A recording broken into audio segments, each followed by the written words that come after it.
12వ అధ్యాయం 2వ వచనం స్టార్టింగ్ ఆ మాట ఉంటుంది. నిన్ను గొప్ప జనముగా చేసి నేను ఆస్వాదిస్తాను, నీ నామమును గొప్ప చేయుదును, నీవు ఆశీర్వాదకరంగా ఉంటావు అని. సో అలాంటి అబ్రహాము జీవితంలో 16వ అధ్యాయంకి వచ్చేటప్పటికి శారా మాట విని హాగరుతో వెళ్ళి హాగరుతో సంతానాన్ని కలిగాడు, పొందుకున్నాడు ఆయన. సో అప్పుడు ఆయన వయసు 86 సంవత్సరాలు. సో దేవుడు 86 సంవత్సరాల నుంచి ఇష్మాయిలు పుట్టిన తర్వాత దేవుడు మళ్ళీ ఎప్పుడు అబ్రహాముకు ప్రత్యక్షమయ్యాడంటే 17వ అధ్యాయంలో ఆయన ప్రత్యక్షమై అంటాడు. 99వ సంవత్సరంలో ఆయన దేవుడు అబ్రహాముకు ప్రత్యక్షమవుతున్నాడు. అనగా 13 సంవత్సరాలు దేవుడు అబ్రహాంతో మాట్లాడలేదు.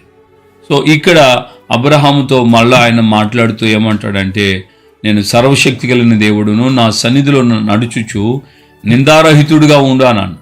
సో అక్కడే మనం అర్థం చేసుకోవచ్చు ఆయన